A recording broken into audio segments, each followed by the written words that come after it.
What's your favorite kind of pizza? What's my favorite kind of pizza? Super thin, like cracker pizza, you know? Cracker is in white people. Crackers in like thin like a cracker. Super thin, yeah. See, in Long Island, they're all about the toppings. Like if you go to a pizza place in Long Island, there'll be like 18 different types of toppings. There'll be like buffalo chicken, marsala chicken, barbecue chicken, all this crazy stuff. Here it's just like regular. Upon moving to Brooklyn 6 weeks ago, many people asked me about Grimaldi's Pizza. Had I been there? When would I go?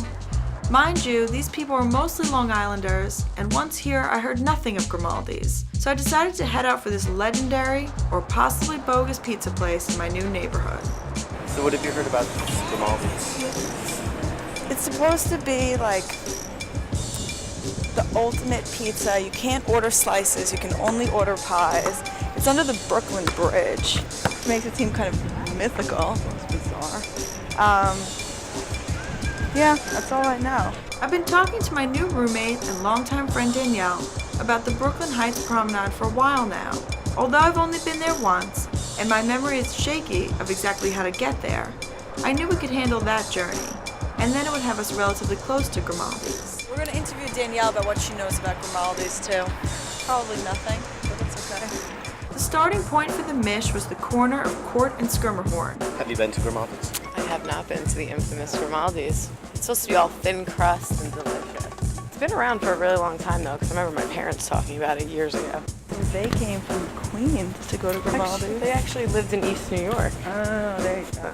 Before Queens. Wait, is that where my mom and your mom went to the dances? They went to the St. Michael's dances. Yeah. They probably, that's probably. Yeah, they talked about it. They probably knew each other.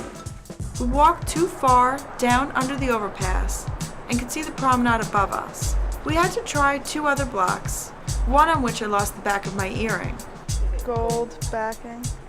For the actual earring, we would have put in some time, but earring backs are expendable and replaceable with pencil erasers. Bite that off a pencil. So we moved on. 2 blocks later, we were on Montague, and judging from the amount of people walking around, restaurant patrons, and the requisite Sunday sidewalk sale, I knew we were close. Oh, a little outdoor sale. Here. Useless shit. We found the promenade. I celebrated by smoking a cigarette. So you think we're close? I think it's right down there underneath the bridge. I think if we walk to the end of the promenade and go down, we should be able to get to it. The day we walked over the bridge was so hot. It was ridiculous. I had a sunburn by the time we got to the other side on my shoulders and stuff. It's probably hot from the heat and all the exhaust from the cars and stuff. Ugh, breathing in They have all. like all stops to get drinks out. On the bridge? I think we need to walk over the bridge. Not today. After sitting on the bench for approximately 3 minutes, we kept it moving. We managed to find the promenade, but Grimaldi still awaited. We just had to get close to the bridge. It's the only thing I knew of its location, and we decided asking someone was cheating. We walked until we saw what looked like a group of restaurants kind of under the bridge. Not what I pictured. Do you think that's it? I kind of pictured it more fixed to the bridge. That's because we imagine it being a mythical place under the bridge. Maybe that's it, dude. I guess this is as under as it can get, but I was thinking about the one time I went to an outlaw party under a bridge. That was truly under the bridge, like hobos live there under the bridge. Can you see the sign? I don't know.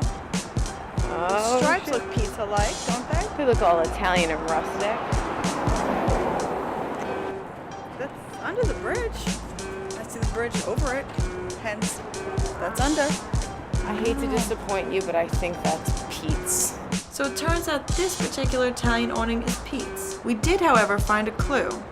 It was a sign for a stoop sale at 17 Old Fulton Street next to Grimaldi's. All right, so from our clue that we found on that pole, this is 50 Old Fulton, and they said the garage sale was 17 Old Fulton next to Grimaldi's. Could this be it?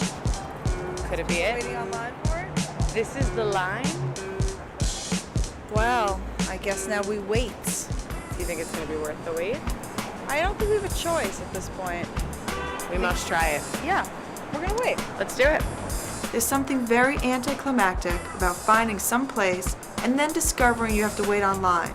A very long line at that. I kind of wanted to just be like, alright, we found it, let's go home.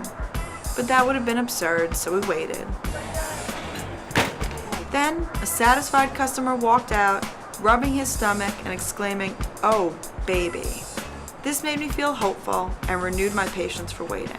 No anchovies for pepperoni. No. Nah, I don't do it. Sausage, no thanks. Ham, no thanks.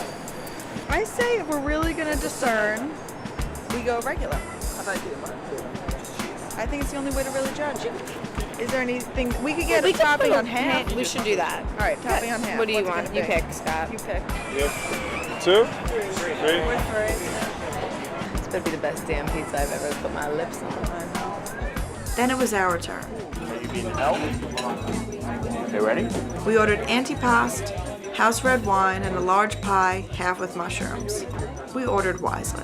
To my surprise, they played the soundtrack to Pulp Fiction, some ELO hits, and then the soundtrack to Boogie Nights. I won't waste time with the antipasto, which was good, but not the star of the show. The pizza was worth the wait. It had a thin, salty crust with fresh mozzarella and tomatoes and basil. I watched the pizza dudes chef up their magic while I was on the bathroom line. They start with slices of fresh mozzarella and then sauce. Who knew? I guess that's the secret. As the afternoon house wine buzz took hold, I got more and more into the Boogie Nights soundtrack and more appreciative that they were not laming it up, playing predictable Sinatra songs. We walked home feeling full and proud, smoking stoves and feeling sleepy. We watched Boogie Nights later that evening as a reward for accomplishment and to relive our afternoon eating pizza under the bridge.